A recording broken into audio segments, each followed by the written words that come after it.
মনের মানুষ উপন্যাসের নবম পর্ব। আর কিছুদিনের মধ্যেই এই শিমুলতলার স্থায়ী বাসিন্দার সংখ্যা 50 ছাড়িয়ে গেল। এখানে গুপ্তধন পাওয়া যায়নি, ঢেড়া পিটিয়ে কেউ সুযোগ সুবিধে দেওয়ার আহ্বানও জানায়নি। তবু এত মানুষ চলে আসছে কিসের টানে? হয়তো কিছু গুপ্তধনই পেয়েছে, যা চোখে দেখা যায় না, যার নাম শান্তি। খুব বুড়ো বুড়ি কেউ আসে না, একেবারে কম বয়সীও বিশেষ নেই। আসে শুধু সেই ধরনেরই নারী পুরুষ, যারা কোনো রকম নিপীড়ন কিংবা অসম্মানের বাধ্যতা থেকে পালিয়ে এসে নতুন জীবন গড়তে চায়। জীবিকার জন্য এখানে কঠিন পরিশ্রম করতে হয়, কিন্তু কারোর প্রভুত্ব কিংবা ফতোয়া মানতে হয় না। কৃতদাস প্রথা এখন আইনত নিষিদ্ধ হয়ে গেছে বটে, তবু সমাজের নিচুতলার বহু মানুষই আজও ব্যবস্থার দাস। এই অরণ্য উপনিবেশে সকলেই মুক্ত আর স্বাধীন। অন্দরমহলের অবরোধ আর নানা রকমের নিষেধের ঘেরাটোপ থেকে বেরিয়ে এসে নারীরাও এখানে দিনের আলোয় স্বচ্ছন্দ পায়ে ঘুরে বেড়ায়। বর্ষা শেষ হয়ে গেছে, নদী নালায় এখনো জল কমতে শুরু করেনি। অনেক গাছেই নতুন পাতা গজিয়েছে। এই সময় কোথা থেকে যেন ঝাঁকে ঝাঁকে পাখি উড়ে আসে।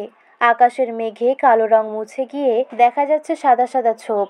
আর জঙ্গলের মধ্যে জলাশয়গুলির ধারে ধারে ফুটে উঠছে কাশফুল। এই নতুন পল্লী থেকে কিছুটা দূরে একটা ছোট নদী, তার নাম ভোরাই। ছোট বটে, কিন্তু ভরা বর্ষায় তার খুব তেজ ছিল। তীর উপচে উঠেছিল জল। সেই ভোরাই নদীতে এখন অনেক মাছ, বিশেষত বড় বড় শোল মাছের দাপট খুব। শোল মাছ বেশ তেজি আর শক্তিশালী হলেও ধরা সোজা। তারা খুব গভীর জলে থাকে না, মাঝে মধ্যেই উপরিতলে ভেসে ওঠে। পাড়ে দাঁড়িয়েও ছায়া মতন দেখতে পাওয়া যায়। এই শোল মাছ হয় দুঃসাহসী কিংবা নির্বোধ, মানুষ দেখলেও অদৃশ্য হয় না। তারা জাল ছিঁড়ে পালিয়ে যেতে পারে, কিন্তু বল্লম কিংবা লেজা দিয়ে গেঁথে ফেলা যায়।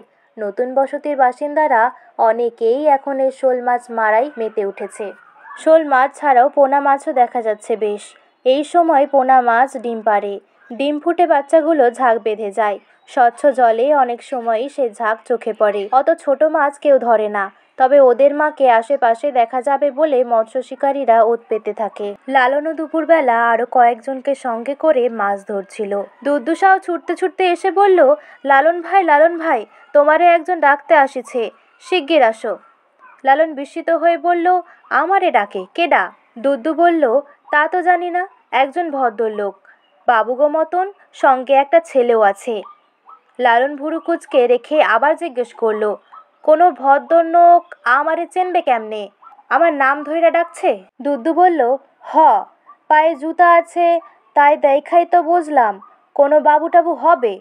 লালন বলল, খাইছে। জমিদারগো কেউ আইলো নাকি? সঙ্গে পেয়দা আছে?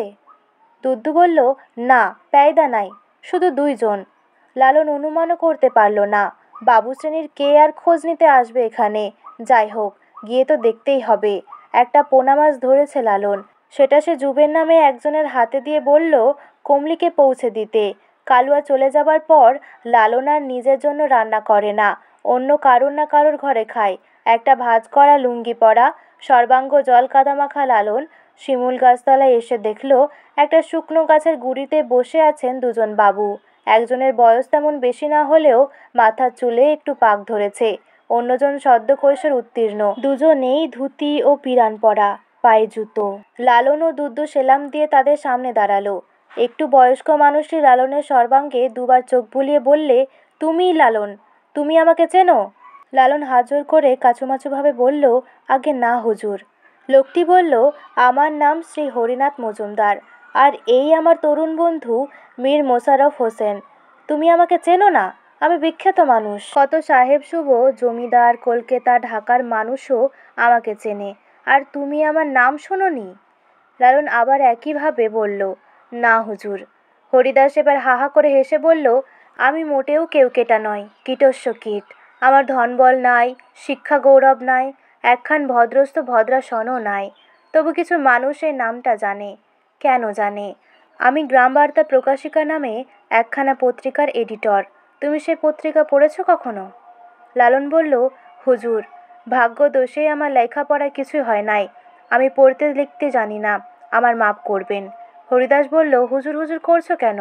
আমি কি তোমার মালিক না মুরব্বি? আমার সঙ্গে আপনি আজ্ঞেও করতে হবে না। বললাম তো, আমি অতি সাধারণ মানুষ। আমার পত্রিকা তুমি পড়ো না, তাতে দোষের কিচ্ছু নেই। অনেকেই পড়ে না, কেউ কেউ পড়ে, 2-4 জন পয়সা দিয়ে কেনে, আবার কেউ কেউ পরে দাম দেবে বলে আর দেয় না। তোমরা দুজনে খাড়াইয়া রইলে কেন, বসো। লালন আর দুদ্দু একটু দূরত্ব রেখে মাটিতে হাঁটু গেড়ে বসে। এখনও এই 2জনের আগমনের হেতু ওরা বুঝতে পারছে না। অল্প বয়সী ছেলেটি চুপ করে বসে ঘাড় ঘুরিয়ে এদিক ওদিক দেখছে। হরিনাথ আবার বলল, আমার কাগজের আমি এডিটর, আমি লেখক, রিপোর্টার, আমি দপ্তরি, আমি মোড়ক করি পোস্ট অফিসে দিই। আমি নিজে নিজে এই দিকের গ্রামে গ্রামে ঘুরি। কত গ্রামে কত অভাব, রাস্তা নাই, স্কুল মাদ্রাসা নাই, আছে শুধু দারিদ্র্য, অশিক্ষা আর কুসংস্কার। তার উপরে আছে জমিদারের অত্যাচার। সেই সব কথা কিছু কিছু লিখি। তুমি শুনে আশ্চর্য হইও না। আমার এই ক্ষুদ্র পত্রিকায় লিখলে কিছু কিছু কাজও হয়। ইংরেজ রাজত্বের অনেক দোষ থাকলেও তারা জমিদারদের বাড়াবাড়ি দেখলে দমন করে। আবার অনেক বদ ইংরেজও আছে। ইংরেজ পুলিশ, অত্যাচারী নীলকর সাহেব, তাদের কথাও লিখতে ছাড়ি না। সেই জন্যেই তোমাদের এই নতুন গ্রামটা দেখতে এসেছি। তুমি এখানকার মোড়ল? লালন বলল, আজ্ঞে না, আমি না। হরিনাথ জিজ্ঞেস করল, কয়েকজন যে বলল এটা লালন সাহের গ্রাম, তুমি না, তবে মোড়ল কে? লালন বলল, সেরকম তো কেউ নাই, আমি অন্য সকলেরই মতন একজন। হরিনাথ বলল, জঙ্গলের মধ্যে যে বসত গড়েছ, জমিদার কি তোমাদের এই জমির পাট্টা দিয়েছে? না তো। খাজনা দাও? আগে খাজনার কথাও জানি না। এই যে জমি জঙ্গল সব কিছু, তা কোন জমিদারের তা জানো? না, তাও জানি না। বাহ, বেশ, যার যেখানে ইচ্ছা সেখানেই বাড়িঘর করে থাকতে পারলে তো এই পৃথিবীটা স্বর্গ হয়ে যেত হে। আপন মনে একটু হেসে হরিনাথ পাশ ফিরে বলল, মীর, জমিদারদের কথা এদের জানিয়ে দিই, কি বলো? মীর বলল, অবশ্যই জানানো উচিত। জমিদারের পেয়াদারা এসে তো যে কোনো সময়ই এদের উচ্ছেদ করে দিতে পারে। হরিনাথ লালনদের বলল, শুনলে তো মীরের কথা, তোমরা কিছুই না জেনে পরম সুখে আছো, কিন্তু যে কোনো সময়ই তোমাদের এই ভিটেমাটি চাটি হয়ে যেতে পারে। এই সুখের জীবন এক নিমিষে শেষ হয়ে যাবে। লালন বলল, জমিদারের পেয়াদাদের কথা মাঝে মাঝে শুনি, কার জমিদারি তা জানি না, ভেবেছি সবই তো পরমেশ্বরের দান।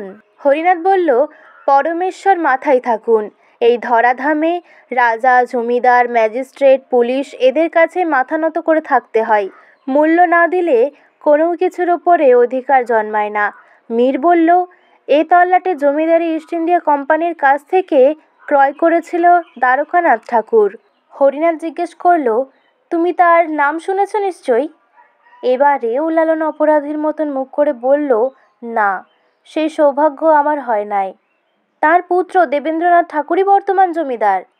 তার নামও জানো না? তিনি তো সর্বজন পূজ্য, দেশ বিদেশ খ্যাত মহাপুরুষ। তবে মহাপুরুষ হলেও জমিদার হিসেবে খুব কড়া। আমি ঠাকুরদের জমিদারির কথা জানি, কিন্তু এখন কে জমিদার আর কতখানি তার এলাকা তা জানি না। দেবেন্দ্রনাথ ঠাকুর যখন মহল পরিদর্শনে আসেন তখন সব প্রজাদের নজরানা দিতে হয়। তার আমলে অনেক দরিদ্র প্রজা সর্বশান্ত হয়েছে। তিনি যতদিন মহর্ষি হননি ততদিন তবু গরিব দুঃখিনী প্রজারা তাঁর কাছে ধর্ণা দিতে পারত। তিনি কারুকে কারুকে দয়া করতেন। এখন তিনি ব্রাহ্ম সমাজের মহাগুরু, নিরাকার পরম ব্রহ্মকে নিয়েই এত ব্যস্ত যে গরিবের কথা শোনার সময় তার নেই। দুঃখী মানুষদের কান্না তার কানে যায় না। তিনি আমার উপরে মোটেই সন্তুষ্ট নন। আমি তাঁর জমিদারিতে প্রজাদের অবস্থার কথা কিছু কিছু লিখেছি যে। মীর বলল, আপনাকে অপছন্দ করার আরেকটা কারণও আছে। আপনি আগে ছিলেন ব্রাহ্ম সমাজের পাণ্ডা, এখন ব্রাহ্ম ধর্ম ছেড়ে বিজয়কৃষ্ণ গোস্বামী চেলা হয়েছেন। হরিনাথ বলল, কিছুদিন আমি ব্রাহ্ম ধর্মের দিকে আকৃষ্ট হয়েছিলাম ঠিকই, এখন আর আগ্রহ বোধ করি না। ব্রাহ্মদের রকম সকম আমার কেমন যেন স্বদেশীয় মনে হয় না। লালন, তুমি কোন ধর্ম মানো? তোমার এখানে তো হিন্দু মুসলমান 2 রকম মানুষই আছে দেখছি। কয়েকজনের সঙ্গে কথাও বলেছি।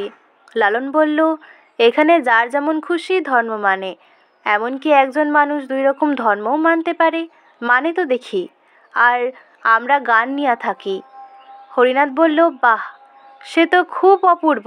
তুমি নিজে কি মানো? তোমাকে অনেকেই লালন সাঁই বলে। তুমি কি জন্মগতভাবে মুসলমান? মীর বলল, লালন কি মুসলমানের নাম হয়? তোমার পুরা নাম কি?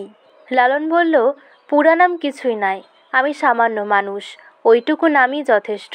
আমার বিদ্যা বুদ্ধিও কম।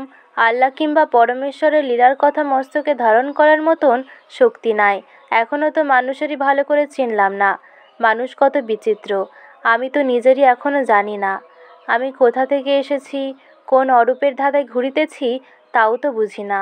হরিনাথ বলল, আত্মানং বিধি, নিজেকে জানো, এ তো বহুকালের তত্ত্ব।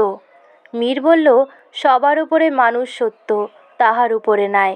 লালন বলল, এসব তত্ত্বও আমি বুঝি না, গোস্তাকে মাফ করবেন।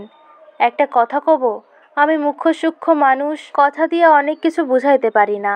তখন একটা গান মনে আসে, একটা গান শোনাইতে পারি? হরিনাথ বললেন, গান? বেলা বেড়েছে, আমাদের যেতে হবে। ঠিক আছে, একটা গান গাও, তার বেশি না। লালন একটুও চিন্তা না করে গান ধরল। সব লোকে কয় লালন কি জাত সংসারে, লালন ভাবে জাতির কি রূপ দেখলাম না এই নজরে। কেউ মালা কেউ তসবি গলায়, তাইতেই তো জাত ভিন্ন বলায়। যাও কিংবা আসার বেলায়, জাতের চিহ্ন রয় কার রে? যদি সুন্নত দিলে হয় মুসলমান, শরীর তবে কি হয় বিধান? বামন চিনি পইতে প্রমাণ, বামনি চিনি কিসেরে? জগৎ বেড়ে জাতের কথা, লোকে গৌরব করে যথা তথা। লালন সে জাতের ফাতা, ঘুচায়েছে মাঠ বাজারে। গান শেষ হতে একটুক্ষণ চুপ করে বসে রইল হরিনাথ। তারপর সে বিহ্বলভাবে বলল, এই কি গান শুনাইলে সাই? চণ্ডীদাসের মতন কোনো পদকর্তাই তো এমন সহজ সরলভাবে আমাদের ঘরের কথা শোনাতে পারেন নাই। তাই না মীর? এর যে অলৌকিক শক্তি আছে মনে হয়। মীর অতটা মুগ্ধ হয়নি বোধ হয়, সে শুধু বলল, হরিনাথ আবার উচ্ছ্বসিতভাবে বলল, আরও অনেক গান শুনতে ইচ্ছে করছে, আর যেতে ইচ্ছে করছে না। মীর বলল, কিন্তু যেতে হবে মজুমদার সাহেব, আর এর বেশি দেরি করা যাবে না। হরিনাথ উঠে দাঁড়িয়ে বলল, চলো। লালন, তুমি আজ থেকে আমার দোস্ত হলে, আমি তোমার এখানে আবার আসব। তুমিও যেও এই দরিদ্রের কুটিরে, আরও অনেক গান শুনে ধন্য হব। লালনকে পাশে নিয়ে হাঁটতে হাঁটতে হরিনাথ বলল, শোনো লালন ভাইটি, এই নতুন বসতিতে তোমরা সুখে শান্তিতে গান টান নিয়ে আছো বেশ কথা, কিন্তু জানো তো এই দুনিয়াটা শক্তের ভক্ত, নরমের জম।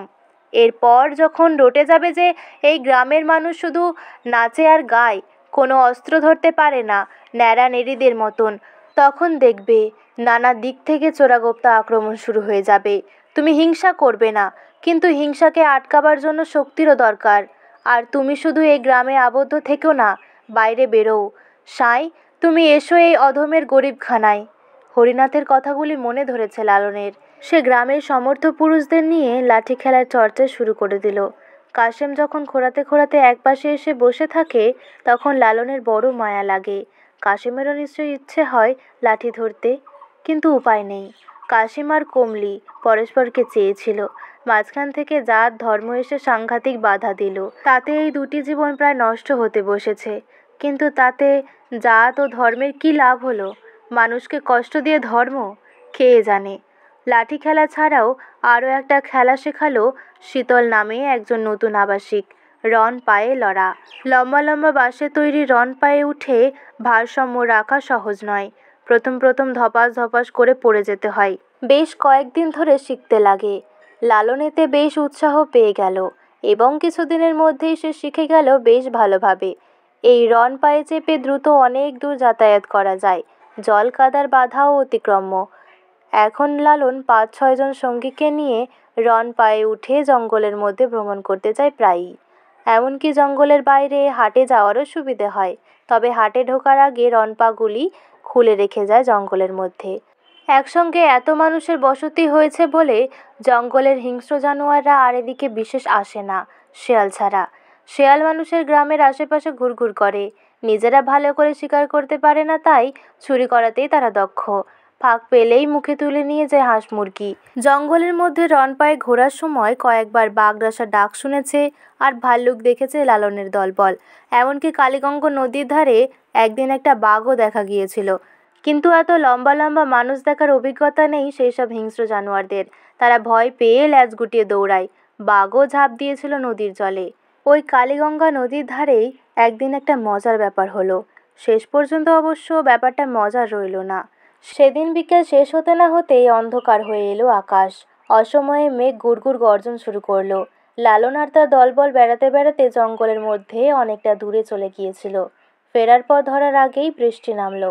ঝড় বৃষ্টিতে তেমন ভয় নেই, কিন্তু বজ্রপতনের বাড়াবাড়ি হলে বিপদ আছে। বাজ পড়েও কিছু কিছু মানুষ মারা যায়। গাছতলা কিংবা খোলা জায়গায় দাঁড়ানো নিরাপদ নয়।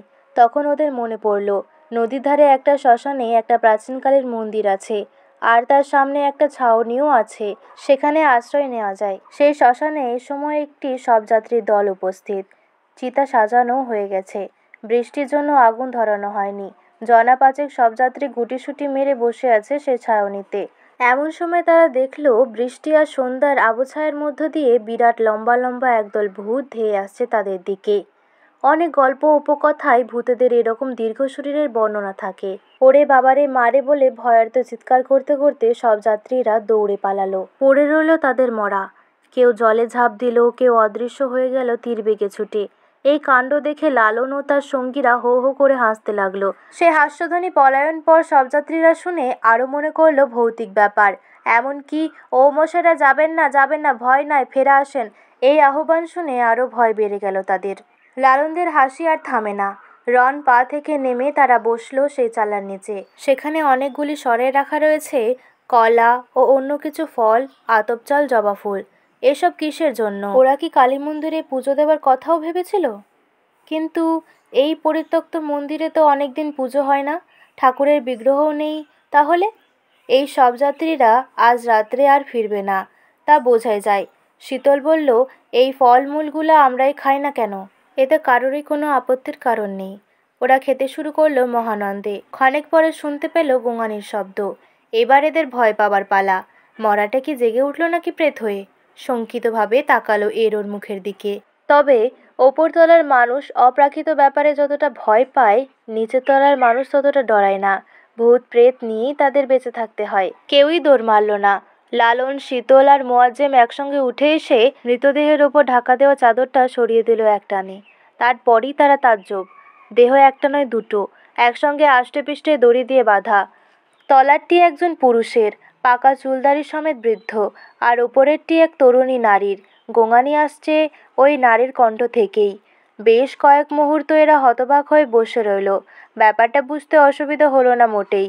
পলাতক লোকগুলি সতীদাহ করতে চেয়েছিল। বৃদ্ধ স্বামীর সঙ্গে তার এক স্ত্রীকে সতীর নাম দিয়ে পুড়িয়ে মারা বেআইনি বলে ঘোষণা করেছে ইংরেজ সরকার।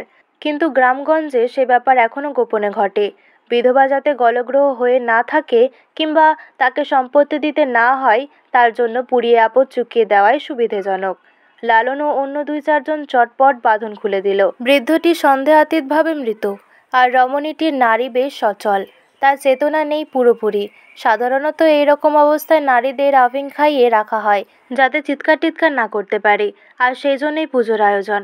কোনো রকমের নমনম করে একটু পুজোর ভান করলেই মানুষ পুড়িয়ে মারার মতো নৃশংস কাজের ওপরেও পুণ্যের ছোঁয়া লেগে যায়। এবার বোঝা গেল ওই লোকগুলো অমনভাবে ছুটে পালালো কেন। শুধু ভূতের ভয় নয়, তাদের মনে হয়েছিল অপরাধবোধ, ধরা পড়ার আশঙ্কা। নদী থেকে সরা ভর্তি করে বারবার জল এনে ছিটিয়ে দেওয়া হতে লাগলো নারীটির চোখে মুখে। বেশ কিছুক্ষণ পর সে চোখ মেলে অস্ফুট স্বরে কি যেন বলল, তা বোঝা গেল না। এর মধ্যেই বৃষ্টি ধরে গেছে। এবার ঘরে ফিরলেই হয়। কিন্তু এই রমণীকে নিয়ে কি করা যাবে? আর ওই বৃদ্ধের লাশেরই বা কী ব্যবস্থা হবে? চিতাও যদিও সাজানো রয়েছে, কিন্তু প্রবল বৃষ্টিতে কাঠ একবারে জবজবে ভিজে। ভেতরে জলও কমে গেছে। সারা রাতেও আগুন জ্বালানো সম্ভব হবে না। তার লাশটি এখানে ফেলে রেখে গেলে শেয়াল কুকুরে ছিঁড়ে খাবে। এর মধ্যেই শেয়ালের উপস্থিতি কাছাকাছি টের পাওয়া যাচ্ছে। আর অর্ধচেতন জীবন্ত নারীটি, শেয়ালের দল তাকেও ছাড়বে না। আর যদি বা সে আত্মরক্ষা করে কোনো ক্রমে বেঁচে থাকতেও পারে, তাহলে কাল দিনের বেলা পলাতক শ্মশান বন্ধুরা ফিরে এসে তাকে প্রথমেই বাঁশ পিটিয়ে মেরে ফেলবে। তারপর পচাগলা লাশটির সঙ্গেই আবার চিতায় চাপাবে। শীতল আর জুরান বাল্যকালে এইরকমই দেখেছে।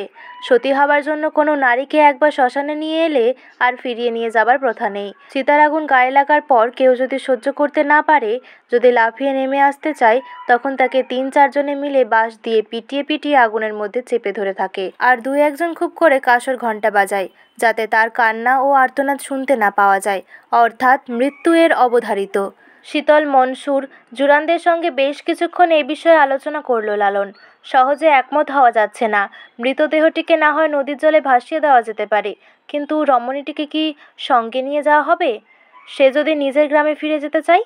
সন্তান থাকলে তার টানে সেরকম চাইতেই পারে, কিন্তু একবার এতগুলি পুরুষের সঙ্গে কোথাও রাত্রি কাটালে তার গ্রামে ফিরে যাওয়ার সম্ভাবনা চিরতরে বন্ধ হয়ে যাবে। আর যদি ওকে সঙ্গে নিয়ে যেতে হয়, তাই বা কী করে সম্ভব? সবাই এসেছে রণ পায়ে, এ রমণীটি হাঁটতে পারবে না, আর কারোর পক্ষে ওকে বয়ে নিয়ে যাওয়াও তো সম্ভব নয়। সুতরাং ওকে নিয়তির হাতে ছেড়ে চলে যাওয়াই ৩-৪ জনের মত হলো। লালন বিশেষ তর্ক করেনি। সকলের সিদ্ধান্ত শোনার পর সে বলল, তাহলে তোমরা আর দেরি করো না, আগাইয়া পড়ো। শীতল বলল, সে কি, আর তুমি? লালন বলল, আমি একটু বসি, ওর জ্ঞান ফিরলে জিজ্ঞাসা করব ও কোথায় যাইতে চায়।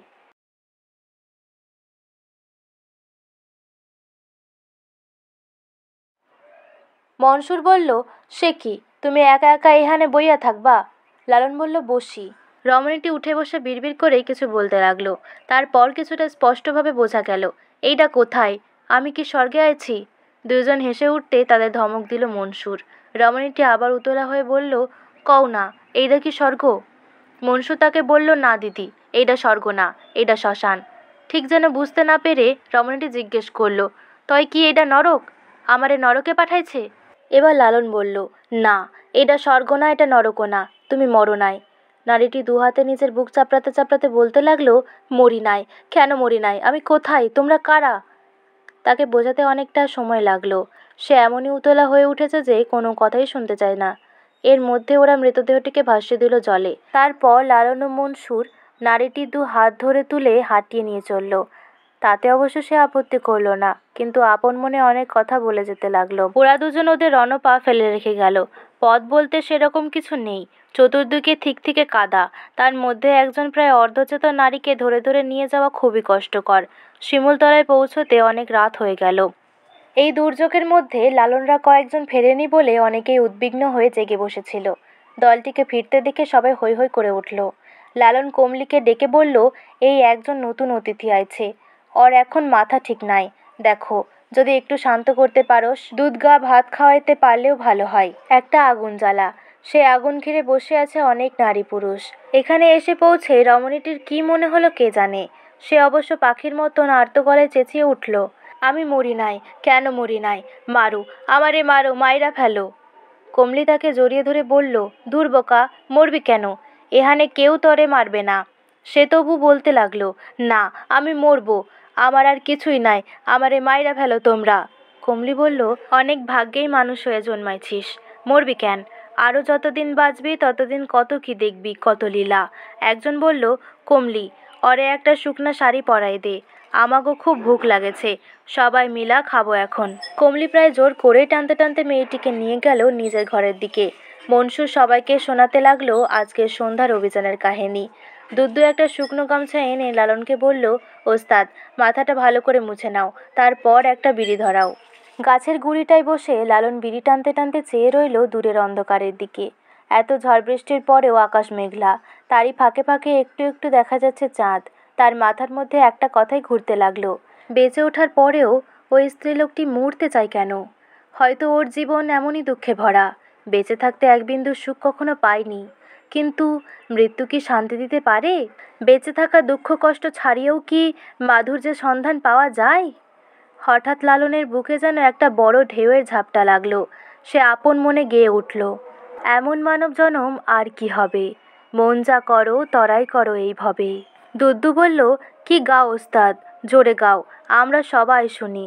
লালন আবার গাইতে লাগলো, একটুও না থেমে স্বতঃস্ফূর্তভাবে, এমন মানব জনম আর কি হবে, মন যা করো তরাই করো এই ভবে।